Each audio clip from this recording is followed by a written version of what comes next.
Hello दोस्तों, नमस्कार, वंदे मातरम। मैं गणेश स्वागत करता हूं आपके प्यारे परिवार सॉल्यूशन विद गणेश में।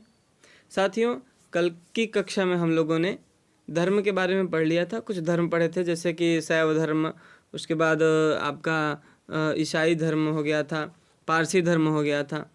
ये सब हम लोगों ने देख लिया था, छोटे छोटे धर्म थे। इसके बाद अब हम लोग देखेंगे वैष्णव धर्म यानी कि भागवत धर्म। दोनों एक ही धर्म का नाम है। तो साथियों, हम लोग आज की क्लास में पढ़ेंगे यही सब। उम्मीद करता हूँ आप लोगों को कल की कक्षा अच्छी लगी होगी। आप लोग अपनी तैयारी को मजबूत कर रहे होंगे। तो साथियों, अभी तक जिन्होंने मेरे चैनल सॉल्यूशन विद गणेश को सब्सक्राइब नहीं किया है वो सब्सक्राइब कर लें, बेल आइकन को प्रेस कर लें और हमारे साथ जुड़ जाएं अपनी तैयारी को मजबूत बनाने के लिए। क्योंकि हमारा ये क्लास शुरुआत करना यही है मकसद कि आप लोग अच्छे से अपना तैयारी कर सकें। प्राचीन इतिहास से हम स्टार्ट किए हैं, जिसका लेक्चर 1, लेक्चर 2, लेक्चर 3 हो चुका है। आज लेक्चर 4 होने जा रहा है। तो साथियों, उम्मीद करता हूँ आप लोग अच्छे से तैयारी कर रहे होंगे। तो हम देर ना करते हुए आज की क्लास को स्टार्ट करते हैं। तो आज की क्लास हमारी स्टार्ट होती है वैष्णव धर्म से, यानी कि भागवत धर्म से। तो भागवत धर्म में भगवान विष्णु की पूजा होती थी, अर्थात कह सकते हैं भागवत धर्म में भगवान विष्णु की आराधना होती थी। इसमें भगवान विष्णु का प्रचलन था। वैष्णव धर्म का सबसे पहले उल्लेख बेसनगर के अभिलेख में मिला था। ये इम्पॉर्टेंट फैक्ट है, आपको ध्यान रखना है कि वैष्णव धर्म का सबसे पहले उल्लेख कहाँ मिला था, तो बेसनगर के अभिलेख में मिला था। तो ये भी बात आपको याद रख लेना चाहिए कि बेसनगर का अभिलेख बनवाया किसने था। तो बेसनगर का जो आपका अभिलेख है वो बनवाया था हेलियोडोरस ने बनवाया था। और वैष्णव धर्म की प्रारंभिक जानकारी उपनिषद से मिलती है। वैष्णव धर्म की प्रारंभिक जानकारी उपनिषद से मिलती है। सबसे प्राचीनतम उपनिषद अगर आपसे पूछ ले, यदि आपसे पूछ लेता है एग्जाम में कि सबसे प्राचीनतम उपनिषद, तो आप बताएंगे छांदोग्य उपनिषद। कौन सा बताएंगे? छांदोग्य उपनिषद। ये सबसे प्राचीनतम उपनिषद है आपका। तो सबसे पहले अब आगे हम पढ़ते हैं। सबसे पहले कृष्ण का उल्लेख, सबसे पहले भगवान श्री कृष्ण का उल्लेख कहाँ हुआ था, तो आप कहेंगे सबसे पहले भगवान श्री कृष्ण का उल्लेख जो है वो छांदोग्य उपनिषद में ही हुआ था, जो कि सबसे प्राचीनतम उपनिषद है। आगे चलते हैं। भगवान विष्णु के सुदर्शन चक्र में कितनी तीलियां थी अगर पूछ लिया आपसे, तो आप क्या बताएंगे? भगवान विष्णु के सुदर्शन चक्र में 6 तीलियां थी। ये तो आप लोगों को शायद पता ही होगा। आगे चलते हैं। वैष्णव धर्म में भगवान विष्णु के 10 अवतार बताए गए हैं। वैष्णव धर्म में भगवान विष्णु के 10 अवतार बताए गए हैं, जिसमें सबसे अंतिम अवतार जो था उनका वो क्या था, तो वो कल्कि का अवतार सबसे उनका अंतिम अवतार था। ये बात आपको ध्यान रख लेना है। कुछ प्रमुख संप्रदाय हम देख लेते हैं और उनके मत एवं आचार्य को भी देख लेते हैं कि ये किसका मत था। ठीक है, तो सर्वप्रथम हम देखते हैं वैष्णव संप्रदाय को, उसके बाद ब्रह्म संप्रदाय को, फिर देखते हैं रुद्र संप्रदाय को, उसके बाद सनक संप्रदाय को। तो वैष्णव संप्रदाय के किसका मत है, तो ये जो है वैष्णव संप्रदाय ये विशिष्टाद्वैत का मत है। ये बात आपको याद रखना है। और इनके आचार्य कौन है, तो रामानुज है। वैष्णव संप्रदाय के आचार्य कौन है? रामानुज है। ब्रह्म संप्रदाय किसका मत है, तो ये द्वैत मत है। ब्रह्म संप्रदाय जो है द्वैत मत है। इसके जो आचार्य हैं वो आनंद तीर्थ आप कह सकते हैं, अथवा इनको माधवाचार्य भी कह सकते हैं। ठीक है साथियों, तीसरे नंबर पे हम लोग देखते हैं आपका आता है रुद्र संप्रदाय। तीसरे नंबर पे आपका रुद्र संप्रदाय आता है। रुद्र संप्रदाय कौन सा मत है, तो रुद्र संप्रदाय जो है आपका शुद्धा द्वैत मत है। रुद्र संप्रदाय जो आपका है वो शुद्धा द्वैत मत है। और ये आचार्य, इनके आचार्य कौन थे? इनके आचार्य रुद्र संप्रदाय के आचार्य वल्लभाचार्य अथवा विष्णु आचार्य। ये बात आपको याद कर लेना है। सनक संप्रदाय देखते हैं। सनक संप्रदाय द्वैत मत के हैं और इनके आचार्य जो हैं निम्बार्क थे। ठीक, नेक्स्ट अब हम लोग पढ़ लेते हैं इस्लाम धर्म। हमने बताया अभी आपको कुछ जैसे कि अभी वैष्णव धर्म हो गया, अब इस्लाम धर्म हो गया। इस्लाम धर्म अंतिम धर्म है आपका। उसके बाद आपका आ जाएगा मगध राज्य का उदय यानी कि उत्कर्ष। तो हम लोग इस्लाम धर्म को भी पढ़ लेते हैं, थोड़ा इसमें इम्पॉर्टेंट फैक्ट हैं कुछ। तो इस्लाम धर्म के सर्वप्रथम हम देख लेते हैं संस्थापक। इस्लाम धर्म के संस्थापक जो थे कौन थे? तो हज़रत मोहम्मद साहब थे। इनका जन्म 570 ईस्वी में हुआ था। कहाँ पे हुआ था? मक्का में हुआ था। इनका जन्म 570 ईस्वी में मक्का में हुआ था। इनके पिता का नाम अब्दुल्ला था, इनकी माता का नाम अमीना था और इनके बेगम का नाम यानी कि कह सकते हैं पत्नी का नाम, तो इनकी पत्नी का नाम खदीजा था। इनकी पुत्री का नाम था फातिमा और इनके दामाद का नाम क्या था? तो इनके दामाद का नाम आप बताएंगे अली था। इससे ज़्यादा आपके एग्ज़ाम में कोई प्रश्न पूछ ही नहीं सकता, मैं आपको गारंटी के साथ कह रहा हूँ। आप लोग पढ़ लीजिए और एग्ज़ाम में बैठ जाइएगा, कोई सा भी एग्ज़ाम हो आप बैठ जाइएगा, इससे ज़्यादा पूछेगा ही नहीं। आगे चलते हैं हम लोग। हज़रत मोहम्मद साहब का जीवन चरित्र किसने लिखा था? तो हज़रत मोहम्मद साहब का जीवन चरित्र जो था वो इब्न इसाक ने लिखा था। किसने लिखा था? इब्न इसाक ने लिखा था। ठीक है साथियों, उम्मीद कर रहा हूँ कि आप लोग को समझ में आ रहा होगा। आप लोग पढ़ते रहिए ऐसे ही। नेक्स्ट, इस्लाम धर्म का प्रमुख ग्रंथ कौन सी है? ये तो आप लोग बता सकते हैं। इस्लाम धर्म का प्रमुख ग्रंथ आपका जो है वो है कुरान। क्या है? कुरान। कुरान इस्लाम धर्म का प्रमुख ग्रंथ है जिसकी भाषा अरबी है। ये सवाल बहुत पूछा जाता है एग्ज़ाम में कि इस्लाम धर्म का प्रमुख ग्रंथ जो कुरान है उसकी भाषा कौन सी है? तो आप कहेंगे भैया उसकी भाषा अरबी है तथा उसकी लिपि फारसी है। आगे, हज़रत मोहम्मद साहब को 610 ईस्वी में हीरा नामक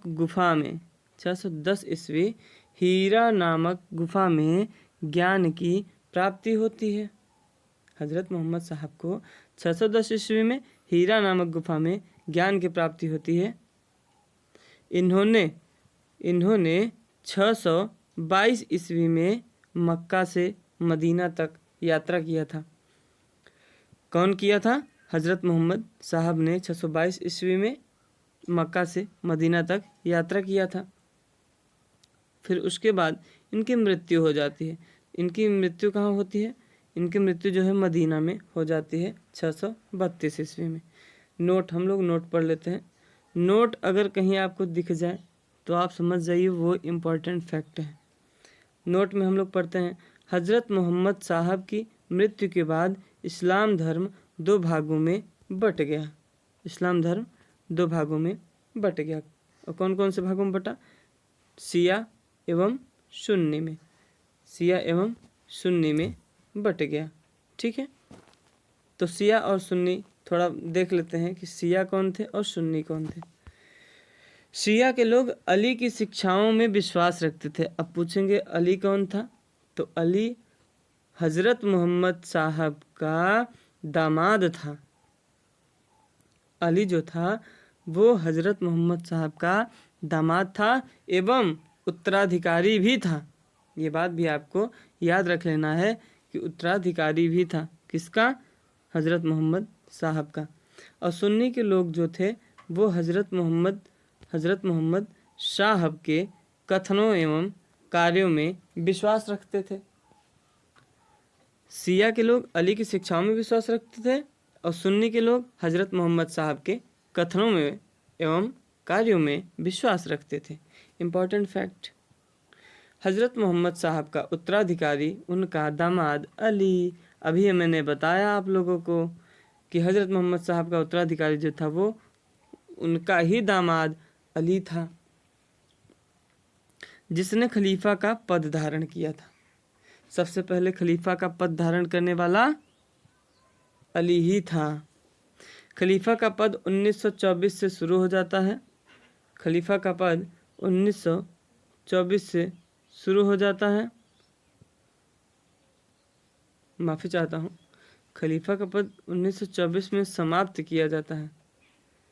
खलीफा का पद जो है 1924 में समाप्त किया जाता है। ये यहाँ टाइपिंग में मिस्टेक हो गई है, माफ़ी चाहता हूँ। ये जो है शुरू की जगह पे आपका हो जाएगा स्टार्ट, माफ़ी चाहता हूँ, ये एंड हो गया था। ठीक है साथियों, उम्मीद करता हूँ आप लोग समझ जाएंगे। खलीफा पद को समाप्त करने वाला मुस्तफ़ा कमाल पाशा था। कौन था? मुस्तफ़ा कमाल पाशा था। नेक्स्ट, अब देखते हैं मगध राज्य का उत्कर्ष। तो मगध राज्य के उत्कर्ष में सबसे पहले हम देखेंगे कि मगध राज्य के संस्थापक कौन थे। मगध राज्य के संस्थापक कौन थे? तो कहेंगे सर जी, मगध राज्य के संस्थापक जो थे वो बृहद्रथ थे। कौन थे? बृहद्रथ थे। ठीक है। मगध राज्य की राजधानी क्या थी? तो आप कहेंगे मगध राज्य की राजधानी गिरिब्रज या राजगृह थी। गिरिब्रज या राजगृह थी। मगध राज्य में 2 प्रकार की तकनीकी का प्रयोग किया जाता था। ये बात आपको याद रखना है कि मगध राज्य में 2 प्रकार की तकनीकी का प्रयोग किया जाता था। कौन कौन से? मगध राज्य में 2 प्रकार के तकनीकी का प्रयोग किया जाता था। कौन कौन से? एक रथ मूसल था, एक महाशिला कंटक था। माफ़ी चाहता हूँ, ये टाइपिंग नहीं किया गया है। तो रथ मूसल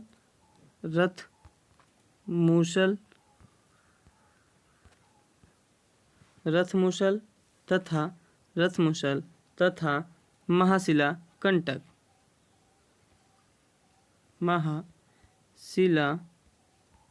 शिला कंटक यहाँ लिख देता हूँ, महाशिला कंटक। ठीक है साथियों, महाशिला कंटक। इसमें 3 वंशों का उदय हुआ। कौन कौन सा? पहला हर्यंक वंश, दूसरा शिशुनाग वंश, तीसरा नंद वंश।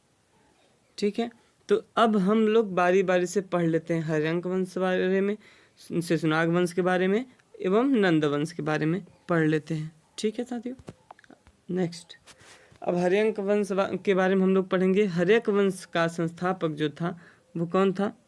हर्यक वंश का संस्थापक जो था वो कौन था? ये क्या हो गया, माफ़ी चाहता हूँ। हर्यक वंश का संस्थापक जो था वो बिंबिसार था। हर्यक वंश का संस्थापक जो था वो बिंबिसार था।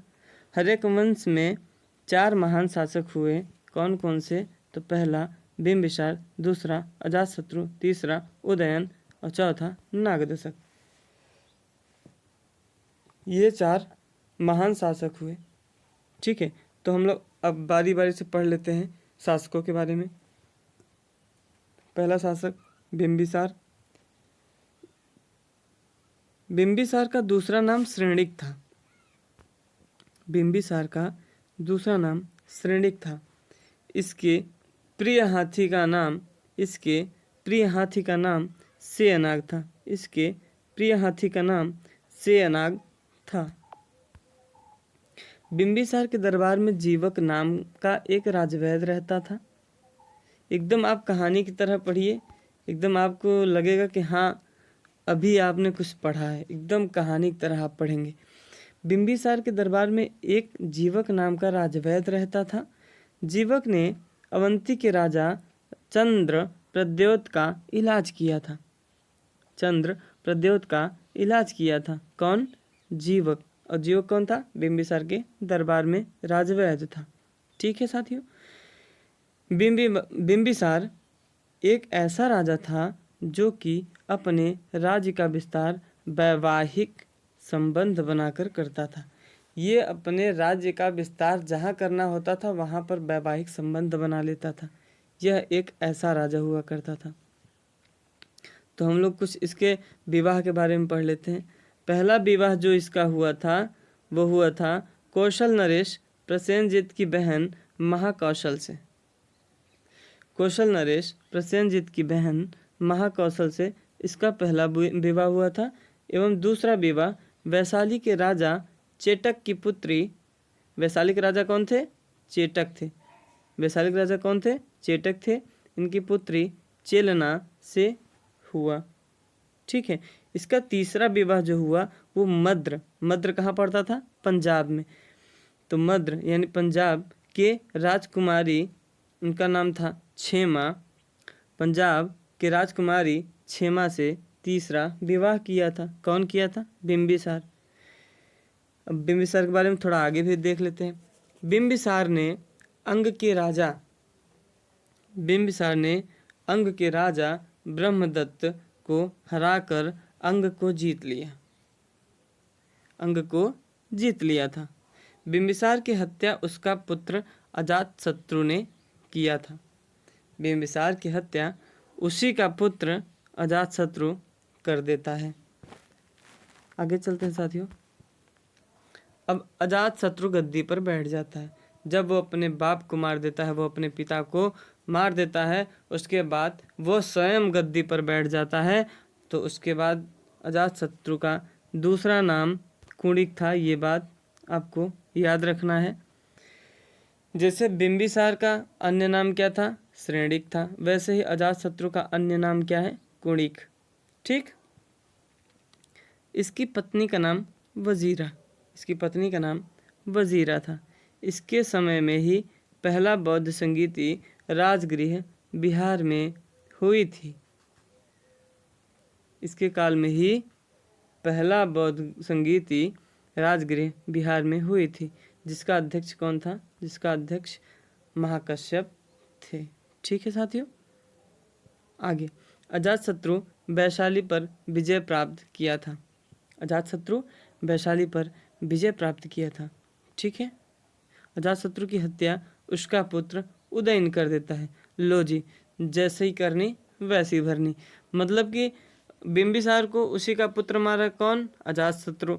फिर अजातशत्रु को उसी के पुत्र ने मार दिया। कौन? उदयन ने। उदयन कौन था? अजातशत्रु का पुत्र था। यह उदयन जो था ये जैन धर्म को मानता था। नेक्स्ट हम लोग अब देखते हैं उदयन के बारे में, जो कि अजातशत्रु को मार के गद्दी पर बैठ गया। उदयन जो था वो पाटलिपुत्र की स्थापना किया था। कहाँ पर किया था? तो पाटलिपुत्र गंगा एवं सोन एवं गंडक नदी के किनारे किया था। नोट देख लेते हैं। इसके समय में ही हर्यक वंश को पितृहंता वंश कहा गया था। बिल्कुल कहा जाएगा भाई। बिंबिसार को मारने वाला उसका पुत्र अजातशत्रु को मारने वाला उसका पुत्र उदयन। तो भाई इसके समय में ही कहा गया था, क्या कहा गया था? कि हर्यक वंश पितृहंता वंश है। नागदशक। अब नागदशक जो है वो चौथा शासक होता है हर्यक वंश का। ठीक है। तो चौथे शासक के बारे में ज़्यादा कुछ नहीं पढ़ना है, बस ये जान लीजिए कि नागदशक जो था वो हर्यक वंश का अंतिम शासक था। ठीक है साथियों। नेक्स्ट अब पढ़ते हैं जो हम लोगों ने क्या देखा। नागदशक अंतिम शासक था हर्यक वंश का। अब देखते हैं शिशुनाग वंश को। हर्यक वंश के बाद आता है शिशुनाग वंश। शिशुनाग वंश का संस्थापक जो होता है वो कौन होता है? तो शिशुनाग ही होता है शिशुनाग वंश का संस्थापक। शिशुनाग 412 ईसा पूर्व गद्दी पर बैठा था। यह अपनी राजधानी पाटलिपुत्र से वैशाली कर दिया था एवं यह अवंती राज्य को जीत लिया था। फिर आता है कालाशोक, पहले नंबर पे शिशुनाग, दूसरे नंबर पे अब आएगा कालाशोक। कालाशोक के समय में दूसरा बौद्ध संगीति वैशाली में हुआ था। कालाशोक के समय में दूसरा बौद्ध संगीति वैशाली में हुआ था। ठीक है साथियों, ये बात आपको ध्यान में रहेगा। शिशुनाग वंश का अंतिम शासक नंदीवर्धन था। शिशुनाग वंश का अंतिम शासक कौन था? नंदीवर्धन था। ठीक है, आगे अब पढ़ते हैं हम लोग नंदवंश। नंदवंश में हम लोग पढ़ेंगे नंदवंश के संस्थापक कौन थे। तो नंदवंश के संस्थापक थे भैया महापद्म नंद। कौन थे? महापद्म नंद थे नंदवंश के संस्थापक। महापद्म नंद की उपाधि कौन कौन सी थी? तो महापद्म नंद की उपाधि एकराट, भार्गव एवं सर्व छत्रांतक, ये तीन इनकी उपाधियां थी। ये तीन इनकी उपाधियां थी।